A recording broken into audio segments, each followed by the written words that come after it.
வாழ்க வளமுடன். ஹாய் சகோஸ். இதயம் மீட்டும் மெல்லிசை போல உங்கள் மனதை மயக்கப் போகும் எழுத்தாளர் தீபா பாபு அவர்களின் கற்பனை சிதறல்களுக்குள் நம் பயணத்தை தொடங்கலாமா? அத்தியாயம் 46. அர்ச்சயாவை எழுந்துவிட்டோம் என்கிற வேதனையில் இவன் உழலும் பொழுது திடீரென்று எதிர்பாராத அவளது வருகையும் துடுக்க பேச்சும் ரிச்சர்டின் மனதை வெகுவாக பாதிக்க வார்த்தையில் அடக்க இயலாத மனபாரத்துடன் அங்கே நிற்க பிடிக்காமல் வேகமாக வெளியேறினான். மனதில் தோன்றும் ஏதேதோ இனிய நினைவுகளில் மூழ்கி முத்தெடுத்தவள் மெல்லிய புன்னகையோடு பிரேயரை முடித்துவிட்டு விழிகளை திறந்து அருகினில் திரும்பி பார்க்க அவனை காணவில்லை. அறை முழுவதும் விழிகளை அலைய விட்டவள் இவ எங்க போனா என வாய்விட்டே முணுமுணுத்தாள். அப்பா, உங்க பையனெல்லாம் வச்சுட்டு எப்படித்தான் நான் வாழ்க்கையை ஓட்ட போறேனோ தெரியல என அவன் பெற்றோரின் படத்தை பார்த்து தலையில் அடித்து பெரியதாக அலட்டி கொண்டவள் அறையை விட்டு வேகமாக வெளியே வந்தாள். வந்தவளின் பார்வை வட்டத்தில் ஒரு அறையின் கதவு மட்டும் திறந்திருப்பது தெரிய, ஓ, இங்கதான் இருக்கிறான் போலருக்கு என்று அங்கே விரைந்தாள். இரு கரங்களையும் மார்பின் குறுக்கே கட்டிக்கொண்டு தொலை தூரத்தை வெறித்தபடி சிட் அவுட்டில் நின்றிருந்தவனின் அருகில் சென்று அதட்டினாள் அட்சயா. ஹலோ, உங்களை நான் என்ன செய்ய சொன்னேன்? நீங்க என்ன செஞ்சிட்டு இருக்கீங்க? நேர் பார்வையாய் அவள் முகத்தை வெறித்தவன், இப்போ உனக்கு என்னதான் பிரச்சனை? அதான் உனக்கு வசதியா உன்னை சொல்லி விட்டு விலகி வந்துட்டல, அப்புறம் எதுக்காக இங்க வந்து என்கிட்ட வம்பு வளர்க்கிற என்று எரிச்சலாய் வினவியவனின் முகம் அவள் தனக்கு கிடைக்கவில்லையே என்கிற இயலாமையில் கடுகடுவென்று இருந்தது. கண்களில் அக்னி கனலை பற்ற வைத்தவள், ஓஹோ, நீங்க செஞ்சு வச்சிருக்க வேலைக்கு உங்களுக்கு எரிச்சல் வேற வருதா என்றாள் கோபமாக. ஏன், நான் என்ன செஞ்சேன் என புருவம் சுருக்கியவன், ஓ மாமா கிட்ட நேற்று ராத்திரியே இந்த திருமணம் வேண்டாம், அருந்ததி திருமணத்தை முதல்ல முடிச்சிடலான்னு சொல்லிட்டேனே என்றாள் விட்டேற்றியாக. இது வேற நடந்திருக்கா என உள்ளுக்குள் திடுக்கிட்டவள் அடுத்த நொடி அவனை அழுத்தமாக பார்த்து, ஆஹா, உங்க வசதிக்கு வேணும்னா நான் கல்யாணத்துக்கு சம்மதம் சொல்லணும், இல்லனா உதறி தள்ளிட்டு போயிட்டே இருப்பீங்க, அப்படிதானே என்றாள் ஆவேசமாக. அவள் வார்த்தைகளில் உண்மையில் அதிர்ந்துதான் போனான் ரிச்சர்ட். இவ என்ன சொல்ல வரா?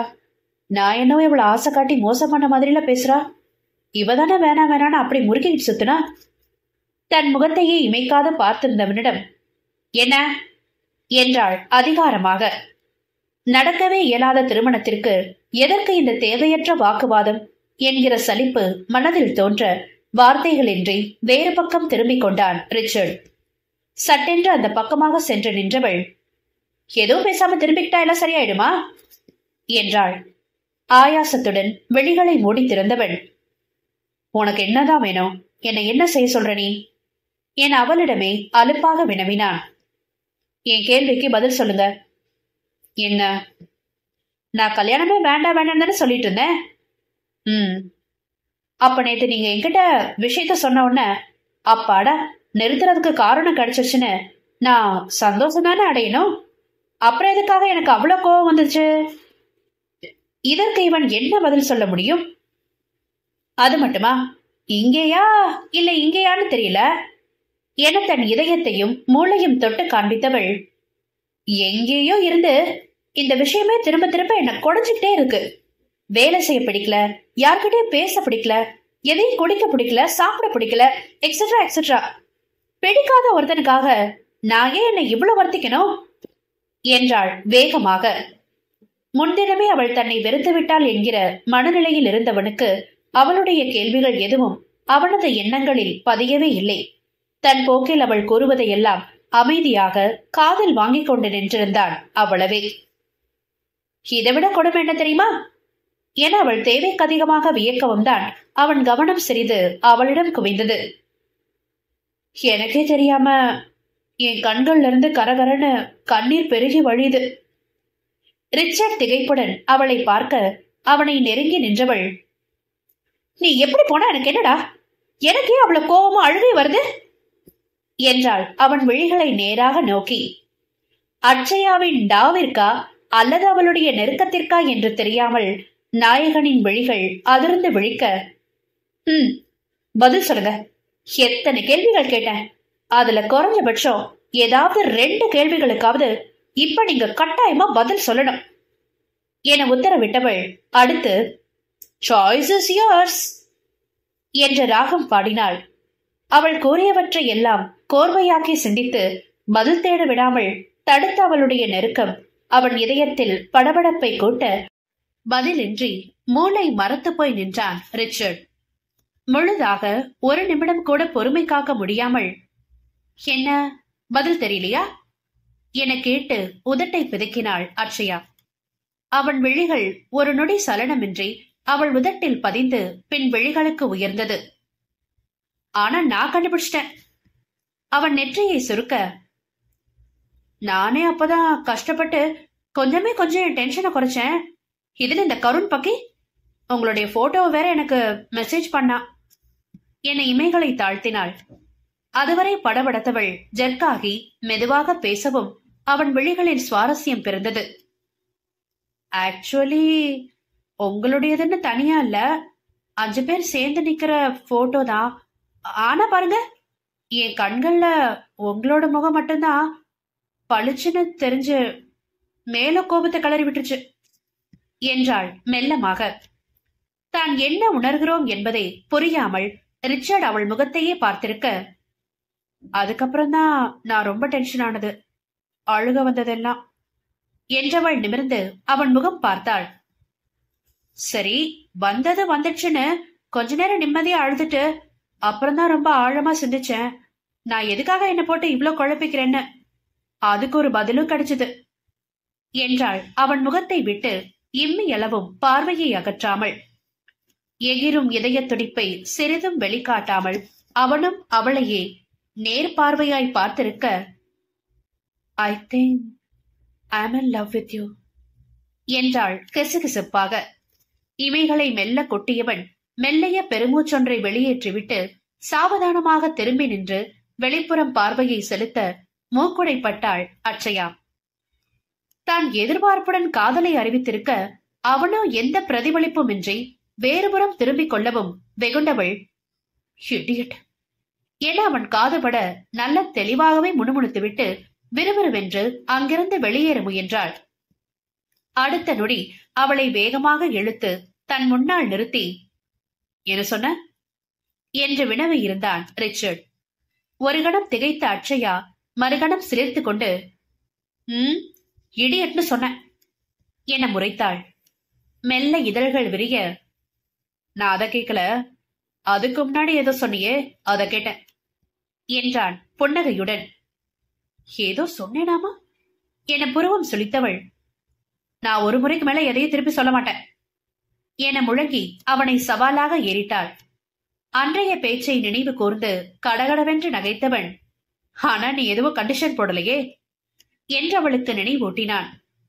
சோ வாட், எதுவும் என் இஷ்டம் என்றாள் மிடுக்காக.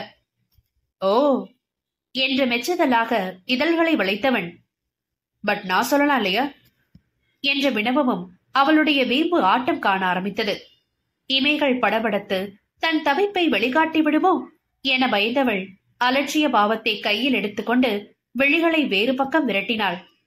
ரிச்சர்டோ தன் பிடியில் நின்றிருந்தவளை ஒற்றை கரத்தால் சிறைப்பிடித்து மறு கரத்தால் அவள் முகத்தை பற்றி தன் புறம் திருப்பினான். நாயகனின் தொடுகையில் ஸ்தம்பித்தவள் பேச்சின்றி அவன் முகத்தையே பார்த்திருக்க அவள் விழிகளை ஆழமாக ஊடுருவி பார்த்தவன், ஐ லவ் யூ என்றான் மென்மையாக. அட்சயாவின் இதயம் தொண்டையில் வந்து துடிக்க நான் உலர்ந்து போனது.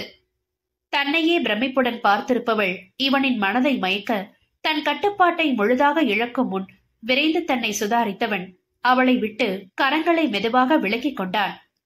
மேலும் அவளை இயல்புக்கு மீட்டும் பொருட்டு, உன்னால இவ்வளவு நேரம் பேசாம இருக்க முடியுமா?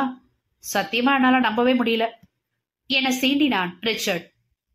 அது போதாதா நம்ம அட்சயாவிற்கு என்ன என்று சிலிர்த்து எழுந்தவள் அடுத்த நொடி அவனை அலட்சியமாய் பார்த்தாள். ஆமா, உங்களுக்கு என்ன இப்ப சிரிப்பு வேண்டியிருக்கு? உன்னோட பாவனைகள் அப்படி, வந்ததுல இருந்து என்னை எப்படிலாம் கலவரப்படுத்துற நீ என்று புன்னகைத்தான். ஆஹா, உங்க பேச்சுப்படி எடுத்துக்கிட்டாலும் அப்ப உருன்னு இருந்தவருக்கு இப்ப மட்டும் எப்படி இவ்வளவு சிரிப்பு வருது என்றாள் நக்கலாக. உடனே முகம் மாறியவன், அச்சயா, நான் என்று ஆரம்பிக்கும் முன்னே என தன் உதட்டில் விரல் வைத்து அவனை தடுத்தாள். இங்க பாருங்க, நீங்க பழைய பல்லவியே திரும்ப திரும்ப பாடுவீங்கன்னா தயவு செஞ்சு வாயவே திறக்காதீங்க. எனக்கு பொல்லாத கோவம் வந்துடும். நானே இப்பதான் அதெல்லாம் மறந்துட்டு இருக்கேன். மறுபடியும் ஞாபகப்படுத்தாதீங்க. இல்லம்மா, எதிர்காலத்துல உனக்கு இது தொடர்பா திரும்பவும் ஏதாவது சஞ்சலம் வந்தா என சலிப்புடன் இடையிட்டவள், எனக்கு வர்றதுக்கு பேரு முதல்ல சஞ்சலம் இல்ல, கோபம். சொன்னீங்க. அதை இதையும் போட்டு ஒன்னா குழப்பிக்காதீங்க. இப்ப உங்க மேல எனக்கு கோபம் இருக்கிறதா, எனக்கானவர் எப்படி வேற பொண்ணுங்களோட பழகி இருக்கலான்ற ஆத்திரம் வருதுதான். ஆனா என்ன செய்ய, தெரியாம தப்பு செஞ்சிட்ட பிள்ளைய திரும்ப திரும்ப நோகடிக்க விரும்பல. எவனோ என்னென்னமோ தப்பு பண்ணிட்டு குற்ற உணர்வே இல்லாம சமுதாயத்துல சுத்திட்டு இருக்கானா? அத கம்பேர் பண்ணி பாக்குறப்போ தவறு செஞ்ச வயசுலயே யாருடைய கடிவாளமும் இல்லாம உங்களை நீங்களே திருத்திக்கிட்டதும் இல்லாம அனாதரவா நின்ன ஒரு சின்ன பொண்ணுக்கு அண்ணனா பொறுப்பேத்துக்கிட்டு அவளை கௌரவமா வாழவும் வச்சிருக்கீங்களே. I'm really proud of you என்றாள் பெருமையாக. மனதில் நிம்மதி போக்க அவளது வலது கரத்தை எடுத்து தன் நெஞ்சோடு அழுத்தி கொண்டவன், நிச்சயமா உன் பெருமை குன்றாம எதிர்காலத்தையும் நல்ல மனுஷனா இருப்ப என்று வாக்களித்தான். ஷியோர், எனக்கு அந்த நம்பிக்கை நிறைய இருக்கு என முறுவளித்தாள் அச்சயா. அவள் முகத்தை ஆவலுடன் கண்களால் மொய்த்தவன், என் வாழ்க்கையில இப்படி ஒரு மாற்றம் வரும்னு நான் கொஞ்சமா எதிர்பார்க்கல என்றான் சொல்ல முடியா உணர்ச்சியோடு. ஆடையப்பா, நீங்க வேற, நானும் தான் எதிர்பார்க்கல. கல்யாணமே வேண்டான் இருந்தேன். ஆஹா, எல்லாரையும் எப்படி சமாளிக்க போறேன்னு தெரியலையே. இது வரைக்கும் மெயின்டைன் பண்ணிட்டு வந்த கெத்தெல்லாம் தவிடு பொடியாக போகுது. எல்லாரும் சேர்ந்து என்ன நல்லா மொத்த போறாங்க, அது மட்டும் உறுதி. சரி, உரலுக்கு வாழ்க்கப்பட்டா இடி வாங்கித்தானே ஆகணும். அந்த மாதிரி செஞ்ச தப்புக்கு தண்டனைய பெற்றுதான் ஆகணும் என்றவள் பெருமூச்சு விட அவளது அடுத்தடுத்த பாவனையிலும் பழமொழியிலும், ஹே என்ன என்று கேட்டு சிரித்தான் ரிச்சர்ட். எல்லாம் என் தலையெழுத்து என தன் நிலைமையை விளக்கியவள், நான் யாருக்கிட்டையும் மூச்சு கூட விடல. உங்ககிட்டதான் முதல்ல என் மனச சொன்னேன். இந்த கருண் டாக்டர் கிட்ட கூட சொல்லாம உன் ஆளை பார்க்க வேணும் பாடான்னு கூட்டிட்டு வந்துட்டேன் என புலம்பினாள். அவளையே காதலுடன் பார்த்திருந்தவன், டோன்ட் கெட் பேனிக், நான் வேணும்னா உன்னோட வந்து எல்லார்கிட்டையும் விவரம் சொல்றேன் என்று உதவிக்கு வந்தான். அதெல்லாம் எதுவும் தேவையில்ல. நான் உங்க பின்னாடி ஒளிஞ்சேன்னா இன்னமும் தான் என்ன ஓட்டுவாங்க. சோ நமக்கெல்லாம் இந்த விஷயத்துல கைப்பிள்ள கேரக்டர் தான் செட் ஆகும். நான் இவரையே கல்யாணம் செஞ்சுக்கிறேன்னு சும்மா கெத்தா அடிச்சு விடணும். தயங்கி தயங்கி வளவளா கொழக்குழான்னு பேசினா உஷாராயிடுவாங்க. அதுக்கு நாம இடம் தரக்கூடாதுல்ல. அதுவும் கல்யாண விஷயத்துல என் அம்மா தான் என்கிட்ட ஓவரா அலப்பற பண்ணது. நான் சம்மதம் சொல்லிட்டா போதும், டப்பு டிப்புன்னு என்ன பிடிச்சு உங்க தலையில கட்டி விட்டுருவாங்க. ஒரு வகையில அந்த வழியில நான் எஸ்கேப் ஆயிடுவேன்ல என்று நகைத்தாள். அவளுக்கு அவளே பேசிக்கொண்டும் திட்டம் தீட்டிக் கொண்டும் நகைத்தவள் அவன் உணர்வுகளை மேலும் மேலும் தூண்டிவிட, எப்பொழுதடா அவளை கரம் பிடித்து தன் ஆளுகைக்குள் கொண்டு வருவோம் என ஏங்கி போனான் ரிச்சர்ட். கூடவே இன்னொன்றும் தோன்றி அவனுக்குள் சிரிப்பை தோற்றுவித்தது. அவளை உன் ஆளுகைக்குள் கொண்டு வருவாயா அல்லது நீ அவளது ஆளுகைக்குள் செல்வாயா என்பதுதான் அது. எது எப்படி என்றாலும் அவன் எதிர்பார்த்து இருந்தபடி அவளுடனான தன் வாழ்க்கை நிச்சயம் சுவாரஸ்யமாகத்தான் செல்லும் என்பதில் அவனுக்கு எந்த ஐயமும் இல்லை. சரி சரி, முதல்ல போய் இந்த கருணை வெறுப்பேத்தணும். நேத்துல இருந்து என்ன சிங்கிள் சிங்கிள்னு எப்படி ஓட்டினா தெரியுமா என சற்றே கோபத்தோடு பாவமாக கூறினாள் அச்சயா. நட்புகள் எல்லாரும் நம்ம சேனலை மறக்காம சப்ஸ்கிரைப் பண்ணுங்க. கதையை கேளுங்க, லைக் பண்ணுங்க, கமெண்ட் பண்ணுங்க, பிடிச்சவங்க ஷேர் பண்ணுங்க. நன்றி.